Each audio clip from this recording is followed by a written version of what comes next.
అందరికీ ఇవి మనకి నేను ఇప్పుడు ఇస్తున్నటువంటి బిట్స్ అన్నీ కూడా టెక్స్ట్ బుక్లో ఉన్నటువంటి బిట్సే. మీరు ఎటువంటి అపోహలు పడవద్దు. ఇవి టెక్స్ట్ బుక్లో ఉన్నటువంటి బిట్స్నే మీకు మోడల్ బిట్స్ ఇస్తున్నాను. ప్రతి మోడల్కి ఒక బిట్ చొప్పున మీకు అందించడం జరుగుతుంది. టెట్లో రిపీటెడ్గా వస్తున్నటువంటి మోడల్స్ కాబట్టి చివరి వరకు చూడండి. ఇక్కడ 4 to 16 ఇది నిష్పత్తి అనుపాతాలకు సంబంధించినటువంటి చాప్టరు. 4 మరియు 16ల యొక్క మధ్యమ అనుపాతం ఎంత? చూడండి, మధ్యమ అనుపాతం అని అడిగారు అనుకోండి, ఇక్కడ AB అనేటువంటి రెండు సంఖ్యలు ఇచ్చి వాటి యొక్క మధ్యమ అనుపాతం అని అడిగేటప్పుడు మనకు ఒక సూత్రం ఉంది, √AB అని. మధ్యమ అనుపాతానికి సూత్రం ఏంటంటే √AB, √4 × 16.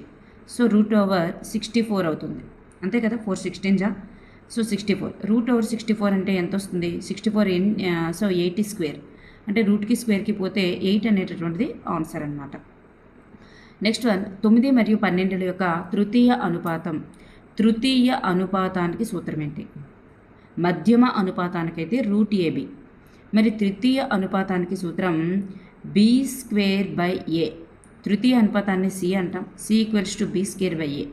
అంటే A:B ఈజ్ యాజ్ B:C అనేటటువంటి ఉన్నాయనుకోండి. అప్పుడు ఏమవుతుంది? అంత్యమాల లబ్ధము మైనస్ మధ్యమాల లబ్ధము ఈక్వల్ మైనస్ కాదు, అదే అంత్యముల లబ్ధము ఈక్వల్స్ మధ్యముల లబ్ధం. దాని ప్రకారం మనకి అంత్యముల లబ్ధం అంటే B² = ACA అవుతుందిలేండి. ఎనీహౌ మామూలుగా రాద్దాం. అంత్యముల లబ్ధం అంటే AC = B². మనకి C కదా కావాలి, C కావాలి కాబట్టి A నుండి పంపించేద్దాం. అప్పుడు B²/A అవుతుంది. ఈ విధంగా ఈ సూత్రం ప్రకారం మనకి తృతీయ అనుపాతం C = B²/A అవుతుంది. B² అంటే ఎంత? ఇక్కడ 12 × 12 B²/A 9. అప్పుడు 3తో కట్ చేసుకున్నట్లయితే 3 3 = 9, 3 4 = నెక్స్ట్ 3 1 = 3 4 = సో 4 4 = 16 అనేటటువంటిది రైట్ ఆన్సర్. నెక్స్ట్ 4 8 12ల యొక్క చతుర్థ అనుపాతం ఎంత? అంటే A B C ఇచ్చారు, 4th D కావాలి. దీనికి సూత్రం ఏంటంటే చతుర్థ అనుపాతానికి సూత్రం BC/A. దీనికి సూత్రం ఏంటంటే ABCలు ఇవైతే మరి దీనికి సూత్రం ఏంటంటే BC/A అనేటటువంటిది. అంటే A:B ఈజ్ యాజ్ B:C అనేటటువంటిది ఉందనుకోండి. దీంట్లో చతుర్థ అనుపాతానికి తృతీయ అనుపాతానికి B:C వస్తుంది. చతుర్థ అనుపాతానికి మళ్ళీ C:D వస్తుంది. అంటే ఇలా లైన్ మీద వస్తుంది అనమాట. ఇప్పుడు అంత్యముల లబ్ధము మధ్యముల లబ్ధము కట్టామనుకోండి, AD = BC వస్తుంది. AD = BC. మనకు కావాల్సింది ఏంటి? చతుర్థ అనుపాతం అంటే D కావాలి. D కావాలి కాబట్టి Aని అటు పంపిస్తాం. A ఇక్కడ మల్టిప్లికేషన్ చేస్తుంది, ఇటు వస్తే ఏమవుతుంది? భాగిస్తుంది. సో D = BC/A అనేటటువంటిది సూత్రం అనమాట. సో D = BC/A సూత్రం కాబట్టి ఇక్కడ BC ఏమవుతాయి? 8 × 12/4. అంటే 4 1 = 4 2 = 12 2 = 24 అనేటటువంటిది రైట్ ఆన్సర్. సో ఈ విధంగా మీకు ఒకవేళ సూత్రం గుర్తుకు రాపోయినా ఇక్కడ చతుర్థ అనుపాతం అడిగేటప్పుడు ABCD అనేటటువంటి వస్తాయి. తృతీయ అనుపాతంలో ఈ Cకి బదులుగా మళ్ళీ B వస్తుంది, C వస్తుంది. D అనేది అక్కడ రాదు. A:B B:C అని వస్తుంది తృతీయ అనుపాతానికి. మరి మధ్యమ అనుపాతానికి ఏ సూత్రం మీరు గుర్తుపెట్టుకోవాల్సిందే తప్పనిసరిగా √AB అని. ఈ విధంగా మీరు ఈ 3 కూడా చేసేయచ్చు. నెక్స్ట్ ఇట్లా ఇచ్చారు, వీటి యొక్క మధ్యమ అనుపాతం ఎంత? మధ్యమ అనుపాతానికి సూత్రం √AB. సో √0.4 × 0.9. 0.4 × 0.9 అంటే ఇక్కడ ఒక స్థానాంతర పాయింట్ ఉంది, ఇక్కడ ఒక స్థానాంతర పాయింట్ ఉంది కాబట్టి మనం 2 స్థానాల తర్వాత పాయింట్ పెట్టుకోవాలి. సో 0.2 స్థానాల తర్వాత పాయింట్ వస్తుంది. సో 9 4 = 36. అంటే ఇక్కడ 2 స్థానాల తర్వాత పాయింట్ సరిపోయింది. సో 0.36 అంటే ఈ 36 అనేది పాయింట్ పక్కన పెడితే 36 అనేటటువంటిది 6 యొక్క స్క్వేర్కి చెందుతుంది. సో ఇక్కడ 2 స్థానాల తర్వాత పాయింట్ ఉంది కాబట్టి ఇక్కడ ఒక స్థానం తర్వాత పాయింట్ వస్తుంది. సో 0.06 స్క్వేర్నే 0.36 అవుతుందండి. కాబట్టి √0.36 వాల్యూ 0.6 హోల్ స్క్వేర్. సో రూట్కి స్క్వేర్కి పోతే ఆన్సర్ 0.6 అనేది రైట్ ఆన్సర్. నెక్స్ట్ X మరియు 24ల యొక్క తృతీయ అనుపాతం అనేది 48. అయితే X వాల్యూ ఎంత? మనకి తృతీయ అనుపాతానికి సూత్రం తెలుసు. తృతీయ అనుపాతానికి సూత్రం తెలుసు. ఏమని తెలుసు మనకి? B²/A అనేది తృతీయ అనుపాతానికి సూత్రం తెలుసు. ఇక్కడ A ఇచ్చారు, ఇక్కడ B ఇచ్చారు. మరి తృతీయ అనుపాతం వాల్యూ ఎంత ఇచ్చారు? మనకి 48 అని ఇచ్చారు. అంటే ఈ 48 అనేది B²/Aకి సమానం. మరి ఇక్కడ 48 అనేది సమానం కాబట్టి B² అంటే 24 × 24 బై ఏ. అయితే మనకి ఇక్కడ ఏ వాల్యూయే కావాలి కాబట్టి ఈ ఏ వాల్యూని ఇక్కడికి పంపించేద్దాం. మరి ఇక్కడ ఉన్నటువంటి 48ని ఇక్కడికి తెద్దాం. అప్పుడు ఏ ఈక్వల్స్ టు, ఎందుకంటే ఇక్కడ భాగిస్తున్నది ఇక్కడికి వెళ్తే గుణిస్తుంది, మరి ఇక్కడ గుణిస్తున్నటువంటి దీన్ని ఇక్కడ తీస్తే భాగిస్తుంది. సో 24 × 24/48.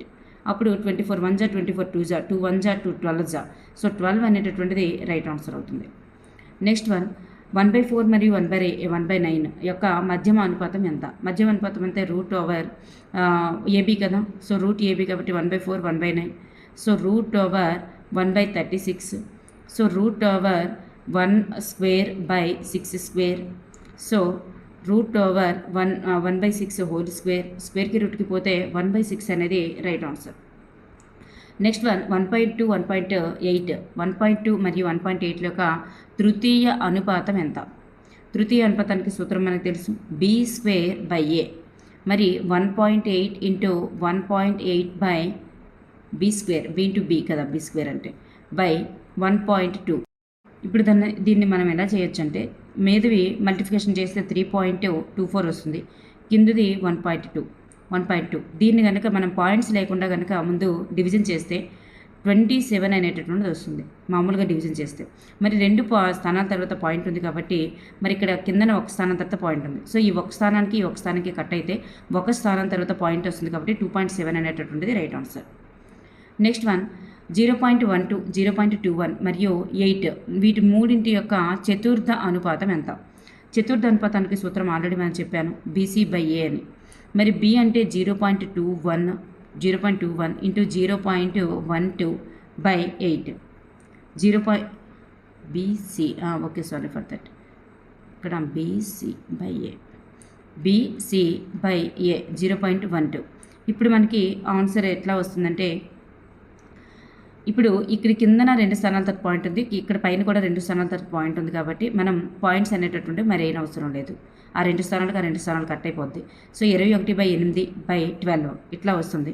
సో 3 టేబుల్లో మనం కట్ చేసుకున్నట్లయితే 3 4 12, 3 7 21, 4 1 4 2. సో 7 2 14 అనేది రైట్ ఆన్సర్. నెక్స్ట్ వన్ 3:5 యొక్క వర్గ నిష్పత్తి ఎంత? 3:5 యొక్క వర్గ నిష్పత్తి ఎంత? 3:5 యొక్క వర్గ నిష్పత్తి అంటే దీన్ని వర్గం చేయడమే. సో 9:25 అనేది రైట్ ఆన్సర్. నెక్స్ట్ వన్ 64:121 యొక్క వర్గమూలాల నిష్పత్తి. వర్గమూలాల నిష్పత్తి అంటే రూట్ చేయాలి. √64:121 అంటే ఇది ఎంత స్క్వేర్ వస్తుంది? 8². సో 8కి రూట్కి కట్ అవుతుంది. అలాగే √11². సో స్క్వేర్కి రూట్కి కట్ అవుతుంది కాబట్టి 8:11 అనేది రైట్ ఆన్సర్. 2:3 యొక్క ఘన నిష్పత్తి. ఘన నిష్పత్తి అంటే ఏం చేయాలి? క్యూబ్ చేయాలి. అంటే 2³ చేయాలి. అప్పుడు 8/27 అనేది రైట్ ఆన్సర్ అవుతుంది. నెక్స్ట్ వన్ 27/64 యొక్క ఘన మూలాల నిష్పత్తి. ఘన మూలాల నిష్పత్తి అంటే ఇది ఎన్ని క్యూబులకు వస్తుంది, ఇది ఏ సంఖ్య యొక్క క్యూబ్లో వస్తుంది, ఇది ఏ సంఖ్య యొక్క క్యూబ్లో వస్తుంది అని అర్థం. సో 3:4 అనేటటువంటిది రైట్ ఆన్సర్. 4:7 యొక్క విలోమ నిష్పత్తి ఎంత? విలోమ నిష్పత్తికి సూత్రం ఏంటి? విలోమ నిష్పత్తి అంటే రివర్స్ అన్నమాట. విలోమ నిష్పత్తి అంటే అర్థం రివర్స్. సో 4:7 యొక్క విలోమ నిష్పత్తి 7:4. 7:4 అనేది రైట్ ఆన్సర్. నెక్స్ట్ వన్ 2:3:4 యొక్క విలోమ నిష్పత్తి ఎంత? మరి A:B:C ఈ మూడింటి యొక్క విలోమ నిష్పత్తి ఏమవుతుందంటే BC:CA. అంటే ఇలా టర్న్ అనుకుందాం. చూడండి, మళ్ళీ నీట్గా రాద్దాం. చూడండి, ఫస్ట్ ఈ 2 వేద్దాం. AB ఫస్ట్ AB కాదు, BC వస్తుంది. ఫస్ట్ BC వస్తుంది. BC తర్వాత C తర్వాత CA AB అనేటటువంటిది వస్తుంది. ఇది సూత్రం అనమాట. విలోమ నిష్పత్తి సూత్రం ఫస్ట్ BC వస్తుంది. BC CA AB. దీని ప్రకారం BC అంటే 3 4 12 CA అంటే 4 రెళ్ళ 8 AB అంటే 3 రెళ్ళ 6. ఇప్పుడు మనం ఏమైనా కట్ అవుతుందా? 2 టేబుల్లో కట్ అవుతుంది కాబట్టి 2 6 12, అలాగే 2 4s are 8, 2 3s are. So 6 4 3 is the right answer. Cut అవుతుందంటే కట్ చేయొచ్చు, లేదంటే అక్కడ ఆప్షన్స్లో కనిపిస్తే పెట్టేయచ్చు. 2:3, 4:5 మరియు 6:7. వీటి యొక్క బహుళ నిష్పత్తి ఎంత? బహుళ నిష్పత్తికి సూత్రం ఏంటంటే పూర్వ పదాల లబ్ధము ఇంటూ ఈస్టు పూర్వ పదాల లబ్ధము ఈస్టు పరపదాల లబ్ధం. పూర్వ పదాల యొక్క లబ్ధము ఈస్టు పరపదాల యొక్క లబ్ధం. అంటే ఈ పూర్వ పదాలన్నీ ఫస్ట్ కలిపి గుణించాలి. 4 2 8, 8 6 24 ఈస్టు ఈ పరపదాలు అంటే రెండవ పదాలన్నీ గుణించాలి. 3 5 15, 15 7 105. సో ఈ విధంగా వచ్చినటువంటిదే అవుతుంది. మరి ఇది ఏదైనా టేబుల్తో కట్ అవుతుందా? ఏ టేబుల్తో కట్ అవుతుంది? 3 టేబుల్లో కట్ అవుతుంది కాబట్టి 3 6 2 4s are 8, 8 6s are 48 కదా మనకు వస్తుంది. ఎస్, ఇక్కడ మనకి 48 వస్తుంది అనమాట. సో ఇది 3 టేబుల్లో కట్ అవుతుంది. 3 1s 3 16s, అలాగే 3 టేబుల్లో 3 35s. సో 16:35 అనేది రైట్ ఆన్సర్. నెక్స్ట్ వన్, ఒక సంఖ్యల జత యొక్క వర్గ నిష్పత్తి అనేది 49:81 అయితే వాటి ఘనమూలాల నిష్పత్తి ఎంత? చూడండి, ఏదైనా ఒక సంఖ్యల జత అంటే 2 సంఖ్యలు అని అర్థం. వర్గ నిష్పత్తి ఇది అయింది. వర్గ నిష్పత్తి అంటే ఏ నెంబర్ యొక్క వర్గ నిష్పత్తి అయ్యి ఉండొచ్చు? 7 యొక్క వర్గ నిష్పత్తి 49, మరి 9 యొక్క వర్గ నిష్పత్తి 89. మరి అయితే వాటి యొక్క ఘనమూలాల నిష్పత్తి ఎంత? ఘనమూలాల నిష్పత్తి అంటే క్యూత్ రూట్ అని అర్థం.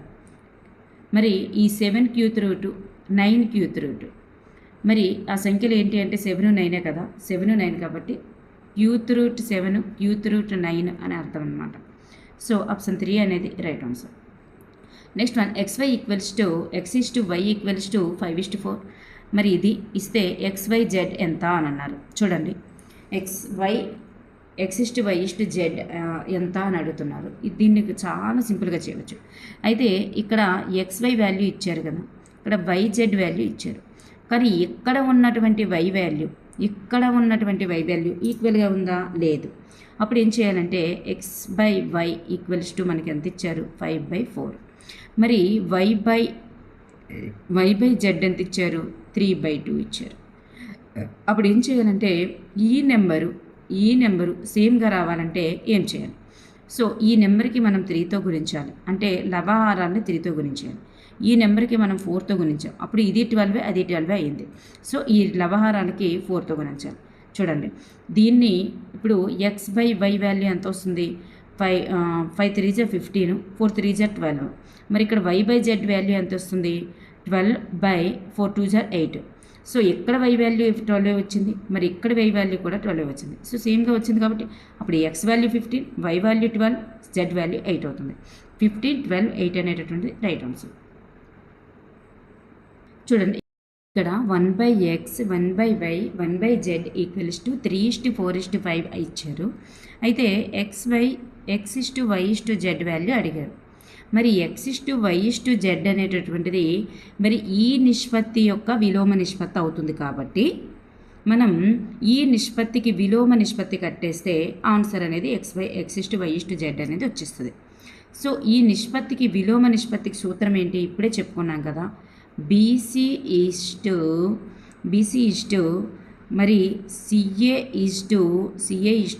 AC అని ఆల్రెడీ చెప్పుకున్నాం. సో BC అంటే 4 × 5 ఎంత వస్తుంది? 20 CA అంటే 15 AC కాదు AB. సో 12. ఈ విధంగా 3 టేబుల్లో ఏమైనా కట్ అవుతుందా? 2 టేబుల్లో కానీ 3 టేబుల్లో కానీ ఎక్కడ కట్ అవుతుంది కాబట్టి ఆప్షన్ ఇదే 3 అనేది రైట్ ఆన్సర్. నెక్స్ట్ వన్, వీటి యొక్క కనిష్ట రూపం నందు పూర్వపదం ఏది? దీని యొక్క కనిష్ట రూపం అంటే దీన్ని కట్ చేయాలండి. సో కట్ చేస్తే వచ్చేటటువంటిది అంటే సూక్ష్మీకరించాలి. కట్ చేస్తే 5 టేబుల్లో 5 9s, అలాగే 5 2s 5 1s, అలాగే 3 టేబుల్లో 3 3s 3 7s, అంటే 3:7 వచ్చింది మనకి. దీంట్లో పూర్వపదం ఏంటి? ఈ 3నే పూర్వపదం అని, 7ని పరపదం అంటాం కాబట్టి పూర్వపదం 3 అవుతుంది. పూర్వపదం 3. నెక్స్ట్ వన్, వీటి కనిష్ట రూపం నందు పరపదం ఎంత? దీని యొక్క గరిష్ట రూపం కనుక మనం చేసుకున్నట్లయితే మరి 4:3 వస్తుంది. 4:3 ఎందుకంటే 16 4 జారు 16 3 జారు 4:3. ఇందులో పరపదం ఏమొచ్చింది? రెండవ పదాన్ని పరపదం అంటారు కాబట్టి 3 అవుతుంది. ఒక నిష్పత్తి యొక్క కనిష్ట రూపం అనేది 5:8. అయితే దాంట్లో పరపదం 40. అయితే పూర్వపదం ఎంత? ఈ పరపదం అనేటటువంటిది 40 అయ్యిందంట. అంటే 8కి 40 అవ్వాలంటే ఏం చేయాలి? 5తో మల్టిప్లికేషన్ చేయాలి. చూడండి 5:8లో మరి ఈ పరపదం అనేటటువంటిది 40 అయ్యింది. అంటే అక్కడ ఏం చేశారు? 8 5తో గుణించారు. అప్పుడు మనం పూర్వపదాన్ని కూడా 5తో గుణించి మనం వేయాలి. అప్పుడు ఎంత వస్తుంది? పూర్వపదం 25 అనేటటువంటిది వస్తుంది అన్నమాట. నెక్స్ట్ వన్, ఒక నిష్పత్తి యొక్క పూర్వపదం అనేది 18 మరియు పరపదం 24. అయితే నిష్పత్తి యొక్క కనిష్ట రూపం ఏంటి? మరి 18కి 24కి కనిష్ట రూపం. సో 3 టేబుల్లో 3 6 జార్ 18, అలాగే 3 8 జార్. సో 2 3 జా 2 4 జా. ఎలాగైనా 6 టేబుల్లోనైనా సరే 6 3 జా 6 4 జా వస్తుంది కాబట్టి 3:4 అనేది రైట్ ఆన్సర్ అనమాట. నెక్స్ట్ వన్, సో ఇక్కడ 1:2 3:6 నిష్పత్తి యొక్క కనిష్ట రూపంలో పూర్వపదం పరపదాల మొత్తం ఎంత? చూడండి 1:2 3:6. ఇక్కడ 1:2 అలాగే 3:6. సో దీన్ని 3తో మల్టిప్లికేషన్ చేసి వస్తుంది కాబట్టి మనం ఒకవేళ కట్ చేసుకున్నట్లయినా సో 1.2 1 జా 1.2 3 జా వస్తుంది.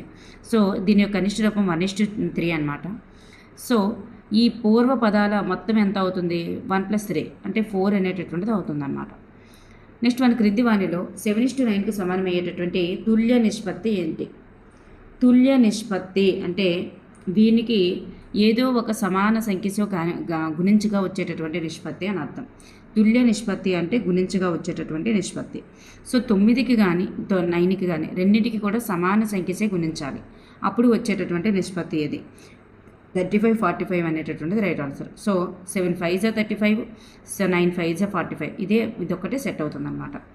క్రింది వానిలో 18 మరియు 24 యొక్క తుల్య నిష్పత్తి కానిది ఏమిటి? మరి తుల్య నిష్పత్తి అంటే ఏదైనా ఒక నెంబరు, అంటే దీని యొక్క కనిష్ట రూపము 3:4 కదా. సో 3:4. సో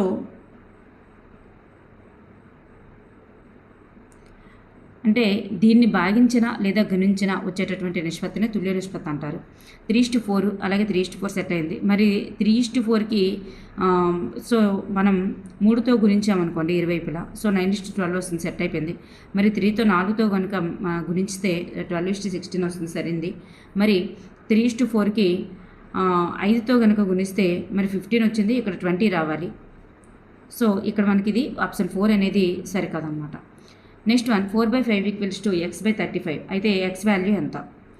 మనం అడ్డుగుణకరం చేయాలి. x వాల్యూ కావాలంటే అడ్డుగుణకరం చేస్తే 5x = 4 × 35. 4 × 35. అప్పుడు మనకి x వాల్యూ కావాలంటే ఏం చేయాలంటే ఇక్కడ ఉన్నటువంటి 5ని ఇటు పంపించేయాలి. 5 1 జా 5 7 జా. అప్పుడు x వాల్యూ ఎంత వస్తుంది? 7 4 జార్ 28 అనేటటువంటిది వస్తుంది అన్నమాట.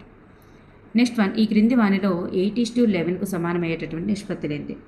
క్రింది వానిలో 8:11కు సమానమయ్యేటటువంటి నిష్పత్తులు పైవన్నీ కూడా అవుతాయి.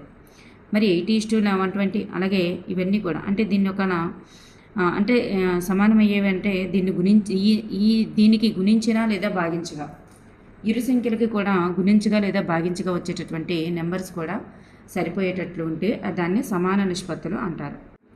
ఇక్కడ 4,200 రూపాయలను 4:3 నిష్పత్తిలో ఏబీలకు పెంచితే ఏ వాటా ఎంత? అంటే 4:3 నిష్పత్తిలో పంచాలి. 4,200ను 4:3 నిష్పత్తిలో ఏబీలకు పంచాలి అంటే 4 భాగాలు 3 భాగాలుగా పంచాలని అర్థం. మొత్తంగా 7 భాగాలుగా పంచాలి. అంటే 4,200ని 7 భాగాలుగా పంచామనుకోండి, అప్పుడు ఒక్కొక్క భాగం విలువ తెలుస్తుంది. అప్పుడు ఏకి ఎంత వాల్యూ, బీకి ఎంత వాల్యూ అనేది తెలుస్తుంది. అప్పుడు ఒక్కొక్క భాగం ఎంత అవుతుందంటే 600 అవుతుంది. అంటే ఏకి ఒక భాగం 600 చొప్పున 4 భాగాలు ఇవ్వాలి. బీకి ఒక భాగం 600 చొప్పున 3 భాగాలు ఇవ్వాలి. అంటే ఇక్కడ మనకు అడిగింది ఏంటి? ఒక్క వాటే అడిగారు. వాట అడిగారు కాబట్టి 600 చొప్పున 4 భాగాలు అనేటటువంటిది ఇవ్వాలి కాబట్టి 2,400 అనేది రైట్ ఆన్సర్. నెక్స్ట్ వన్, ఒక సొమ్మును XYల మధ్య 5:7 నిష్పత్తిలో పంచారు. అయితే Y వాటా అనేది X వాటా కంటే 600 ఎక్కువట.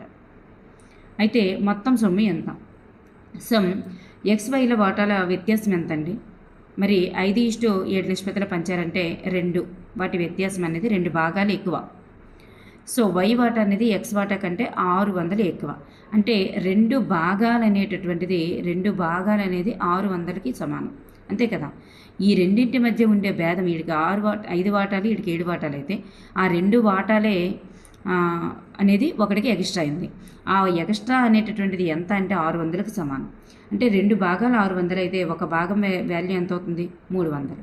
ఒక భాగం 300 అయింది. అప్పుడు మొత్తం సొమ్ము ఎంత అవుతుంది? ఇది మొత్తం ఎన్ని భాగాలు? 12 భాగాలు కదా.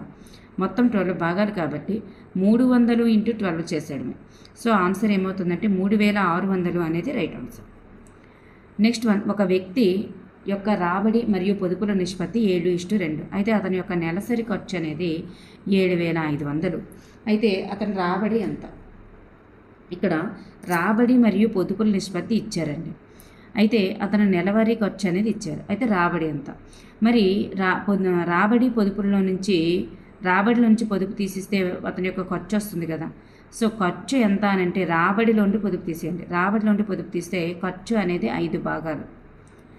రాబడి 7 భాగాలు అయితే పొదుపు 2 భాగాలు చేస్తున్నాడు. ఖర్చు ఎన్ని భాగాలు పెడుతున్నాడు? 5 భాగాలు పెడుతున్నాడు. అయితే ఈ 5 భాగాలు అనేటటువంటిది దేనికి సమానం అంటే 7500కి సమానం. అయితే ఒక భాగము ఏమవుతుంది? 7500/5 అవుతుంది. అప్పుడు 1500 అనేది అవుతుంది. అంటే ఒక భాగము 1500. అయితే ఒక భాగం 1500 అని మనకు తెలిసింది. ఇప్పుడు రాబడి ఎంత అని అడిగారు. రాబడే కదా ఫస్ట్ది, 7 భాగాలు అనేది రాబడి. ఒక భాగము 500 అయితే 1500 అయితే 7 × 1500 చేయండి. అప్పుడు 7 భాగాలు రాబడి అనేది వస్తుంది. అయితే ఆన్సరు 10,500 అనేది రైట్ ఆన్సర్ అన్నమాట. నెక్స్ట్ వన్, 5100ను ఏబీసీలకు 2:3:5 నిష్పత్తిలో పంచితే బీకి వచ్చేటటువంటి సొమ్ము ఎంత? చూడండి, ఏబీసీ వీటిని ఏబీసీలకు 2:3:5 నిష్పత్తిలో పంచితే బీకి వచ్చే సొమ్ము ఎంత? బీకి ఎన్ని వాటాలు ఉన్నది? 3 వాటాలు. అది గుర్తుపెట్టుకోండి. అంటే మనకి 3 వాటాల సొమ్ము అనేది కావాలి. మొత్తం ఎన్ని భాగాలు ఇవి? 10 భాగాలు. సో 5100ని 10 భాగాలు చేస్తే ఎంత వస్తుంది? 510 చొప్పున వస్తుంది. మనకి ఎన్ని భాగాలు కావాలి? ఆన్సరు 3 భాగాలు కావాలి. సో 3 భాగాలు కావాలి కాబట్టి 1530 అనేటటువంటిది రైట్ ఆన్సర్. ఒక పాఠశాలలో బాలురు మరియు బాలికల నిష్పత్తి ఇచ్చారు. పాఠశాలలోని మొత్తం విద్యార్థుల సంఖ్య ఇచ్చారు. అయితే బాలికల సంఖ్య ఎంత? మొత్తం విద్యార్థులు ఎన్ని భాగాలుగా చేశారండి? మొత్తం విద్యార్థుల్ని 8 భాగాలుగా చేశారు. 5 భాగాలు బాలురైతే 3 భాగాలు మరి బాలికలు. అయితే ఈ మొత్తం దానిని ఎన్ని భాగాలు చేయాలి? 8 భాగాలు. సో 8 6 48 కాబట్టి 60. అంటే ఒక భాగము 60కి సమానం, 60 మందికి సమానం. అయితే బాలికల సంఖ్య ఎంత? బాలికలు ఎన్ని భాగాలు? 3 భాగాలు. సో 3 × 60 అంటే 180 అనేటటువంటిది రైట్ ఆన్సర్. నెక్స్ట్ వన్, 9100ను పి మరియు క్యూలకు 1/3 1/4 నిష్పత్తిలో పంచితే క్యూ వాటా ఎంత? 1/3 1/4 నిష్పత్తిలో పంచారు అంటే దానికి అర్థం ఏంటంటే 4/3 భాగాలుగా పంచారని అర్థం. దీనికి మనం సాధారణ రూపంలోకి మార్చితే ఏమవుతుందంటే భిన్నం తిరగబడుతుంది అనమాట. సాధారణ రూపంలోకి మార్చినప్పుడు అప్పుడు మొత్తము ఇది ఎన్ని భాగాలు అవుతుంది? 7 భాగాలు. 7 భాగాలు అనేది 9100. అంటే ఒక భాగం వాల్యూ ఎంత వస్తుంది? 1300 అండి. 9100ని 7 భాగిస్తే 1300 వస్తుంది. మనకు కావాల్సింది ఏంటి? క్యూ వాటా అంటే 3 భాగాలు. 1300 × 3 39,000 అనేది 3900 అనేది రైట్ ఆన్సర్. 1300 × 3. ఒక త్రిభుజం యొక్క కోణాల నిష్పత్తి 2:3:4 అయితే ఆ త్రిభుజంలో అతిపెద్ద కోణం ఎంత? అంటే కోణంలో మనకి కోణాల మొత్తం ఎంత అండి? 180 డిగ్రీలు. ఈ 180 డిగ్రీలని మనం ఎన్ని భాగాలు చేయాలి? మొత్తంగా 9 భాగాలు చేయాలి. ఇప్పుడు 9 భాగం చేస్తే ఒక్కొక్క భాగం ఎంత వస్తుంది? 20 భాగాలు, 20 డిగ్రీస్ అనేది వచ్చింది. అయితే అతిపెద్ద కోణం ఎంత? అతిపెద్ద కోణం అనేది ఎన్ని భాగాలు ఉంది? 4 భాగాలు. 4 × 20 సో 80 డిగ్రీలు అనేది రైట్ ఆన్సర్. 2 సంఖ్యల నిష్పత్తి ఇచ్చారు. ప్రతి సంఖ్యకు 6 చొప్పున కలిపితే వాటి నిష్పత్తి 3:2:3 అవుతుంది. అయితే ఆ సంఖ్యల యొక్క మొత్తం ఎంత? 2 సంఖ్యల నిష్పత్తి ఇచ్చారండి. ప్రతి సంఖ్యకు 6 చొప్పున కనుక కలిపితే వాటి నిష్పత్తి 2:3 అవుతుందంట. సో ఇప్పుడు కలుపుదాం. 3x + 6 అలాగే 5x + 6 అయింది. కలిపిన తర్వాత అప్పుడు అది ఎంతకు సమానం అంటున్నారు? 2/3కి సమానం అన్నారు. ఇప్పుడు మనం అడ్డు గుణకారం చేయాలి. అడ్డు గుణకారం చేస్తే 3 × 3x + 6 equals to 2 into 5x plus 6 అయ్యింది. అంతే కదా. ఇప్పుడు దీన్ని డైరెక్ట్ చేస్తున్నాను. ఇప్పుడు దీన్ని ఒకసారి చూద్దాం. అప్పుడు ఏమవుతుంది, 9x ప్లస్ 18 ఈక్వల్స్ టు 5, ఇక్కడ 5x ఎరేజ్ అయింది, 10x ప్లస్ 12. ఇప్పుడు ఈ 9xని అటు పంపిద్దాం, మరి ఈ 12ని ఇటు తెద్దాం. అప్పుడు ఏమవుతుంది, 18 మైనస్ 12 అవుతుంది, ఈ 10x మైనస్ 9x x అవుతుంది. సో x వాల్యూ 18 మైనస్ 12 అంటే 6 అని అర్థం. అంటే x వాల్యూ ఎంత వచ్చిందంటే 6. అయితే ఆ సంఖ్యలు మొత్తం అడిగారు కదా మనకి. ఆ సంఖ్యలు ఏంటంటే అనుకున్నాం, 3x ప్లస్ 5, ఇది 5x, 3x 5x అవుతుంది కదా. సో 3x అంటే 3 6 18, 5x అంటే మనకి x వాల్యూ 6 వచ్చింది కాబట్టి 5x అంటే 6 5 30, 18 30 ఎంత అవుతుంది, 48 అనేటటువంటిది రైట్ ఆన్సర్. నెక్స్ట్ వన్, ఏ మరియు బీల యొక్క జీతాల నిష్పత్తి ఇచ్చారు, బీసీల యొక్క జీతాల నిష్పత్తి ఇచ్చారు, మరి ఏ యొక్క జీతం ఇచ్చారు, అయితే సి జీతం ఎంత. చూడండి, A:B:C వీటి యొక్క ఉమ్మడి నిష్పత్తి అనమాట. A:B:C అనమాట ఉమ్మడి నిష్పత్తి. అయితే ఇక్కడ మనకి ఏ వాల్యూ ఇచ్చారు 4 ఇంటూ, ఇప్పుడు తుల్య నిష్పత్తి కనుక కడితే 4 ఇంటూ 2, అలాగే 4 ఇంటూ 2, అలాగే 5 ఇంటూ 2, అలాగే 5 ఇంటూ 3 ఇట్లా వస్తుంది. అప్పుడు మనకి 8:10:15 అనేటటువంటిది వస్తుంది. అప్పుడు ఏ యొక్క వాటా ఎంత అండి, 8. కానీ మనకు అడిగింది ఏంటి, సి యొక్క జీతం, అంటే 12 భాగాలు అడిగారు. అయితే మొత్తం ఇవి ఏ యొక్క వాటా ఇచ్చారు, అంటే 8 భాగాల వాటా ఇచ్చారు. మనకు కావాల్సింది 15 భాగాల వాటా. 8 భాగాల వాటా 1600 అయితే, 8 భాగాల వాటా 1600 అయితే ఒక భాగం ఎంత అవుతుంది, 200 కదా, 2000 కదా అవుతుంది. ఒక భాగం 2000 అయితే 15 భాగాలు ఎంత అవుతుంది, సో 30,000 అనేది right answer. Next one, 15:25 equals to x:45 అయితే x వాల్యూ ఎంత. 15/25 ఈస్టుని మనం బై చేసుకోవచ్చు. సో ఇలా అడ్డు గుణకారం చేయండి.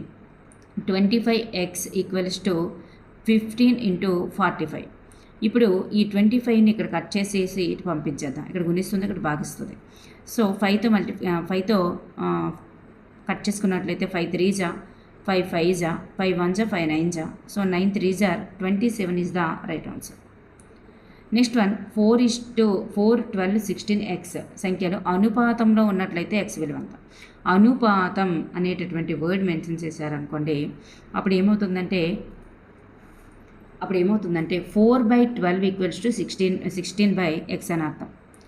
అంటే అనుపాతంలో ఉంటే అంత్యముల లబ్ధము మధ్యముల లబ్ధమునికి సమానం. అంటే 4x ఈక్వల్స్ టు అంత్యముల లబ్ధము ఈక్వల్స్ టు మధ్యముల లబ్ధం. 4x ఈక్వల్స్ టు 12 ఇంటూ 16 ఇలాగైనా వేసుకోవచ్చు. సో x వాల్యూ ఏమవుతుంది, ఇటు 4ని ఇటు పంపించేద్దాం, అటు 4ని అటు పంపించిస్తే అప్పుడు x వాల్యూ అనేది వస్తుంది. 4 1 జా, 4 4 జా, 12 4 జా 48 అనేటటువంటిది రైట్ ఆన్సర్. అనుపాతంలో ఉన్నాయి అని అంటే అంత్యముల లబ్ధం మధ్యముల లబ్ధం సమానం చేసుకోవాలి. ఇక్కడ ఇలా ఇచ్చారు. అయితే x స్థానంలో ఉండవలసిన సంఖ్య ఏంటి, ఈజ్ యాజ్ అంటే అనుపాతంలో ఉన్నాయని అర్థం. ఈజ్ యాజ్ అంటే అర్థం అనుపాతంలో ఉన్నాయి. అప్పుడు అంత్యముల లబ్ధం మధ్యముల లబ్ధం చేసుకోవాలి. అప్పుడు 18 ఇంటూ 5 ఇందాకట్లానే ఇక్కడ 6ని కట్ చేసి అటు పంపించేద్దాం. అప్పుడు 6 1 జా, 6 3 జా, సో 15 అనేటటువంటిది right answer. Next one, 7x 21 45 సంఖ్యలు అనుపాతంలో ఉండాలంటే x విలువ సేమ్ తుల్లానే. అప్పుడు అంతిమ లబ్ధం 21x ఈక్వల్స్ టు 7 ఇంటూ 45. అప్పుడు 21xని ఇక్కడ తీసేద్దాం, ఇక్కడ పంపించేద్దాం. అప్పుడు x మాత్రమే ఉంటుంది ఇక్కడ. సో 7 1 జా, 7 3 జా, 3 1 జా, 3 15 జా, సో 15 అనేటటువంటిది రైట్ ఆన్సర్. నెక్స్ట్ వన్, ఇక్కడ ఇవి x వాల్యూ ఎంత. ఇక్కడ ఏమి ఇచ్చారు, ఈక్వల్స్ టు ఇచ్చారు.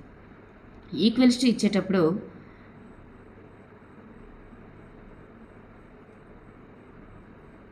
సేమ్ తొల్లానే, ఈక్వల్స్ టు ఇచ్చిన ఈజీస్ ఇచ్చిన సేమ్ తొల్లానే. 0.2x equals to 0.6 into 1.5 by ఈ 0.2ని ఇటు పంపించేద్దాం. 0.2 ఇక్కడ 0.6 ఉంది. సో ఇక్కడ 2 స్థానాల తర్వాత మీద పాయింట్ ఉంది, ఇక్కడ 1 స్థానం తర్వాత పాయింట్ ఉంది. సో ఇక్కడ మనం ఫస్ట్ మీద మల్టిప్లికేషన్ చేసేయండి. 0.90 వస్తుంది. సో కిందది 0.2 వచ్చింది. సో ఇప్పుడు మనం